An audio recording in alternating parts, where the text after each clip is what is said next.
We've all heard the headlines and the doom scrolling about Canada being in a technical recession right now.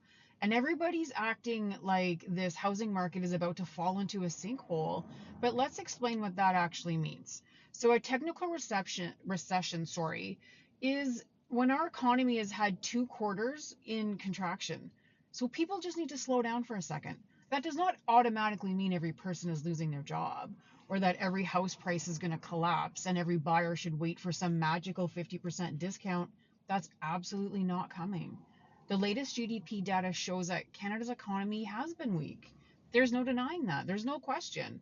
Stats Can reported that the real GDP has actually been unchanged since the first quarter of 2026.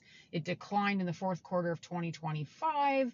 So investments fell. Housing saw weak spots. So yeah, we are feeling this, but the Bank of Canada has also warned people not to put too much weight on one GDP indicator. They even said that the word technical matters here because you do have to look at the big picture. And that bigger picture includes the job market. In May, did you know Canada actually added 88,000 jobs and unemployment fell to 6.6%? So that's not what a severe recession looks like to me. What does this mean if you're buying or you're selling? Well, that's my domain. So if you're selling, this is not the market to test an inflated price just to see what happens. Buyers are being cautious, and they should. They are watching the economy, the interest rates, that payment shock in the inventory, and what they're getting for value. Homes that are overpriced, they're not going to negotiate with you. They're going to ignore you. And there's a big difference with that. You need sharp pricing and a strong presentation, very clean marketing, and a real strategy before you list.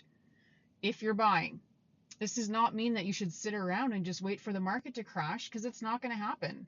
I don't think. It means you need to be smarter. You need to look at your carrying costs and your resale value later on, even if you think you're not going to sell. Look at the condition. What rates make sense if they do drop, if they don't drop. This market is rewarding people who know the real numbers. It's not the loudest people. It's not those that panic, and it's not the ones getting financial advice from the comment section online. A technical recession is a signal to pay attention, but it's not a reason to panic. The Bank of Canada held rates yesterday, so that's another indication that we're not in panic mode. They didn't drop. So I'm here to talk you through and walk you through what this means, whether you are looking to buy a new primary residence for yourself, you're looking to sell and to downsize. There's lots of strategy happening with that as well. We're also needing to look at different pockets in different areas because some are doing much better than others, and there's a lot of uptick and rewards that you can get when you are looking through listings properly. So give me a call. I am here to help people make really good real estate decisions when those numbers matter, and you are going to lose and it's going to cost you a lot if you're not being strategic. So give me a call. I am always here to help.